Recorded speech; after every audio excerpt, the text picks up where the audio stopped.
Salam Bapak Ibu semua, saya percaya Bapak Ibu diberkati oleh Tuhan. Kita akan sama-sama mendengar renungan firman Tuhan yang saya akan bawakan untuk Bapak Ibu sekalian. Sebelum kita mendengar firman Tuhan, baiklah kita berdoa. Bapa, di dalam nama Tuhan Yesus, kami bersyukur Tuhan untuk setiap kasih dan anugerah Tuhan dalam hidup kami. Biarlah hidup kami dipenuhi dengan sukacita yang daripada Tuhan. Pimpin kami Tuhan terus untuk terus berjalan dalam kebenaran firman-Mu Tuhan. Ini hidup kami Tuhan, kami mau sama-sama belajar firman Tuhan. Tuhan yang mengurapi setiap hati pikiran kami, sehingga kami menjadi orang-orang yang mendengar, yang mau taat melakukan firman Tuhan. Terima kasih Bapa, biarlah hidup kami terus berarti di dalam kasih dan anugerah-Mu Tuhan. Di dalam nama Tuhan Yesus kami berdoa. Amin.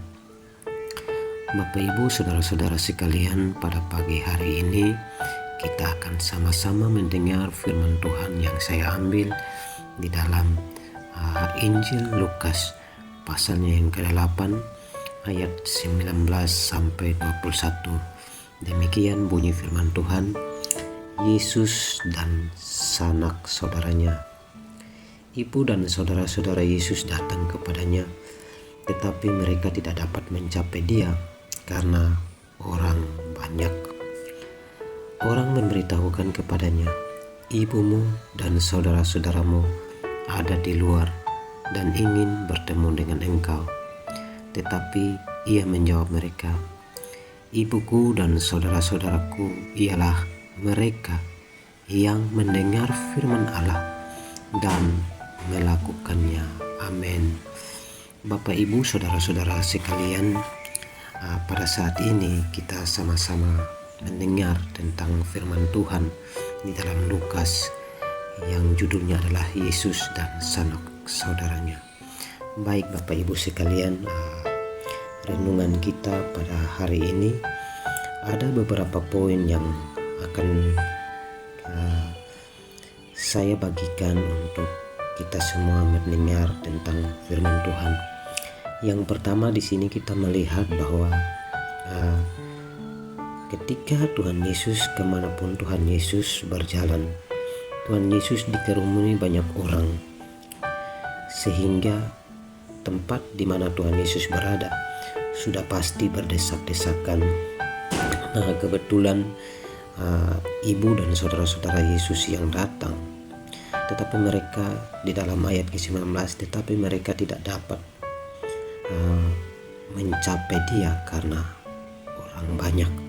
Jadi sudah tentu kita melihat bahwa Tuhan Yesus banyak melakukan mujizat, Tuhan Yesus banyak mengajarkan hal-hal kerajaan surga, sehingga ini membuat orang yang datang berkerumunin di mana Yesus berada hanya punya dua tujuan. Yang pertama, mereka ingin melihat mujizat, mengalami mujizat. Mereka ingin mendapatkan mujizat daripada Tuhan Yesus. Dan yang berikut adalah mereka ingin melihat, mereka ingin mendengar firman Tuhan yang Tuhan Yesus sampaikan tentang kerajaan Tuhan, kerajaan Allah itu sendiri, sehingga membuat orang-orang yang datang penasaran seperti apa ajaran Tuhan Yesus kepada mereka. Dan kita bisa melihat dengan ajaran Tuhan Yesus banyak orang terpukau dan memuji, memuliakan Tuhan.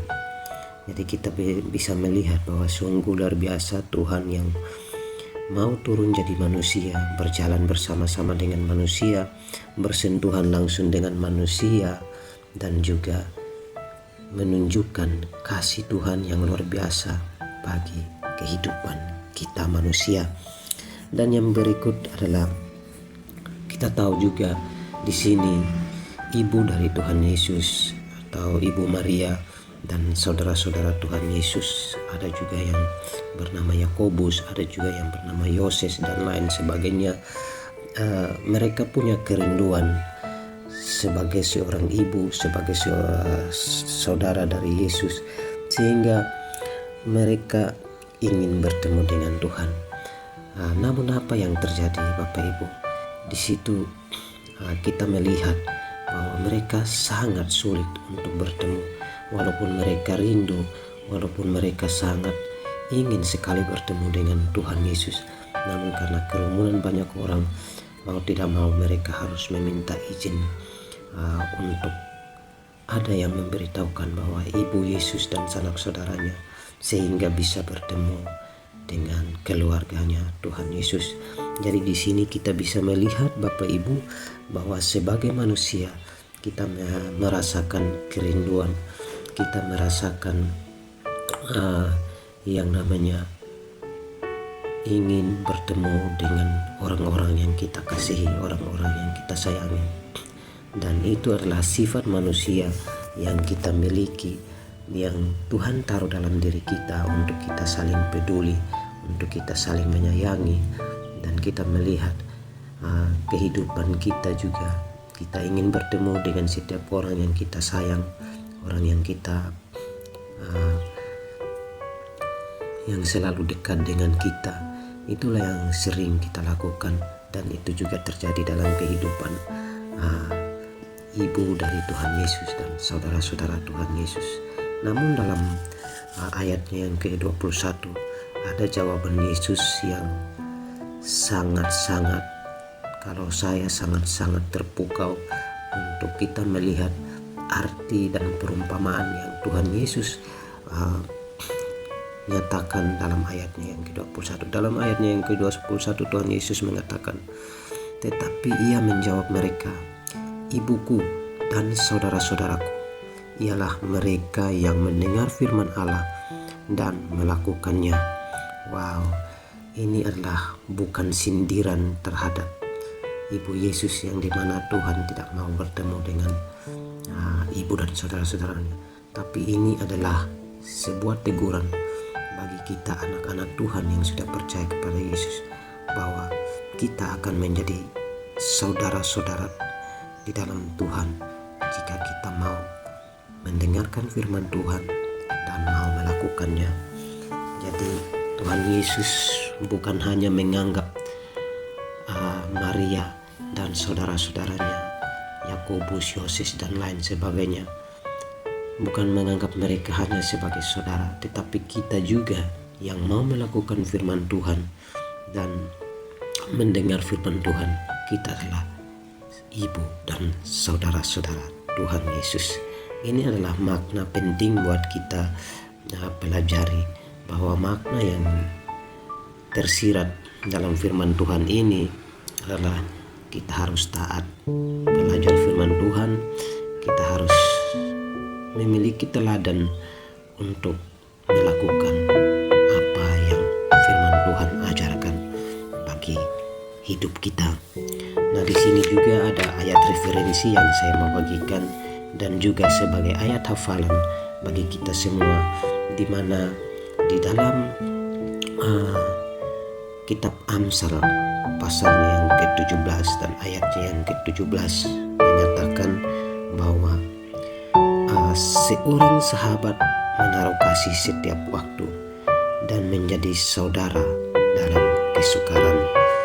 Jadi ini sesuai dengan firman Tuhan. Tuhan Yesus bukan hanya menganggap kita sebagai saudara, tetapi Tuhan Yesus menganggap kita sebagai sahabat, seperti yang tertulis di dalam Injil Yohanes pasalnya yang ke-15 ayat ke-13 mengatakan, "Tidak ada kasih yang lebih besar daripada kasih seorang yang memberikan nyawanya untuk sahabat-sahabatnya." Nah, ketika kita ingin menjadi sahabat daripada Tuhan Yesus, kita harus melakukan firman Tuhan.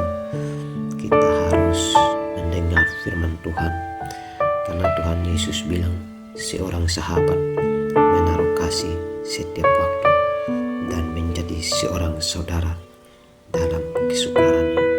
Dan Tuhan Yesus mau melakukan itu. Tuhan Yesus mau menjadi seorang sahabat buat hidup kita dan menaruh kasihnya setiap waktu buat kita. Dan Tuhan Yesus mau menjadi seorang saudara dalam setiap kesukaran hidup kita. Luar biasa Tuhan yang kita miliki, luar biasa Tuhan yang kita percayai, yang mau turun jadi manusia dan melakukan apa yang dilakukan oleh manusia. Bapak Ibu saudara-saudara sekalian, kita juga mungkin bisa melihat di dalam Injil Yohanes pasalnya yang ke-15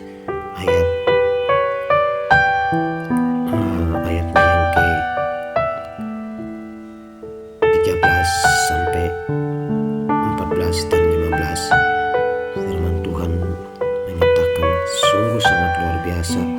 Saya sangat bersyukur dengan firman Tuhan ini untuk terus bersemangat dan membagikan firman Tuhan buat kita semua. Baik Bapak Ibu, saya akan membacakan untuk ayat yang 13, 14, dan 15. Tidak ada kasih yang lebih besar daripada kasih seorang yang memberikan nyawanya untuk sahabat-sahabatnya. Kamu adalah sahabatku jika kamu berbuat apa yang kuperintahkan kepadamu. Aku tidak menyebut kamu lagi hamba, sebab hamba tidak tahu apa yang diperbuat oleh tuannya. Tetapi aku menyebut kamu sahabat, karena aku telah memberitahukan kepada kamu segala sesuatu yang telah kudengar dari Bapakku. Nah, Bapak Ibu saudara-saudara semua, coba kita melihat ayatnya yang ke-15. Aku tidak menyebut kamu lagi hamba, sebab hamba tidak tahu apa yang diperbuat oleh tuannya.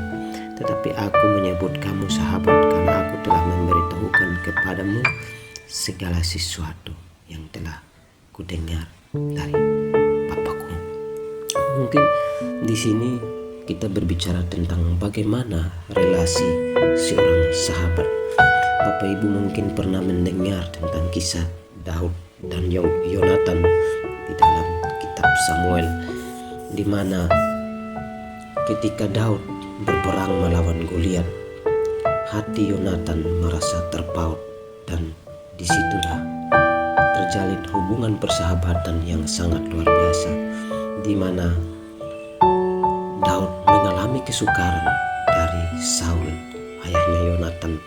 Namun bagaimana Yonatan menunjukkan seperti apa sahabat yang harus dilakukan oleh Yonatan.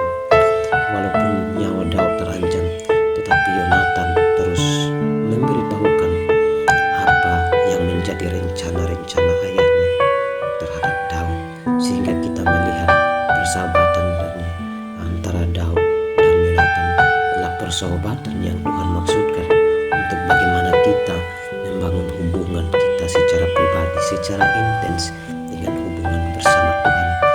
Tuhan mengatakan, aku telah memberitahukan kepada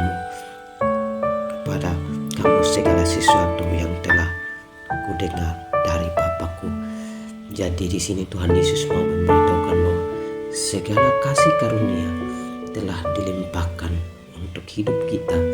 Hanya bagaimana kita harus membangun hidup kita untuk terus berjalan dalam kebenaran firman Tuhan. Shalom, terima kasih Bapak Ibu yang sudah mau mendengar firman Tuhan. Biarlah firman Tuhan pada saat ini meneguhkan hati setiap kita. Dan saya ingin Bapak Ibu semua kita sama-sama memiliki ayat hafalan yang saya ambil dalam Amsal 17 ayat 17, di mana firman Tuhan yang akan kita menjadi ayat hafalan kita lah. Seorang sahabat menaruh kasih setiap waktu dan menjadi seorang saudara dalam kesukaran. Amsal 17 ayat 17. Kita akan berdoa. Bapa, di dalam nama Tuhan Yesus, terima kasih untuk firman Tuhan yang kami boleh sama-sama belajar. Teguhkan setiap hati kami, berkati apa yang sudah menjadi komitmen kami dalam firman Tuhan untuk kami berjalan dalam terang kasih Tuhan.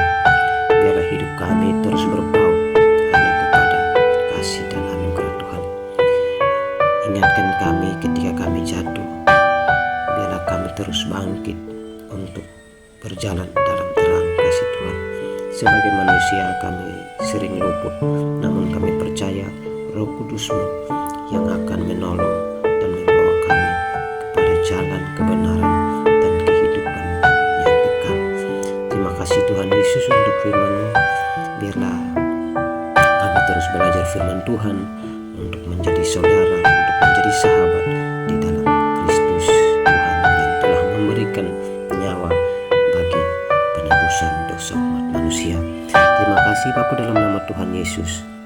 Amin. Salam Bapak Ibu saudara-saudara sekalian. Sampai jumpa besok. Amin.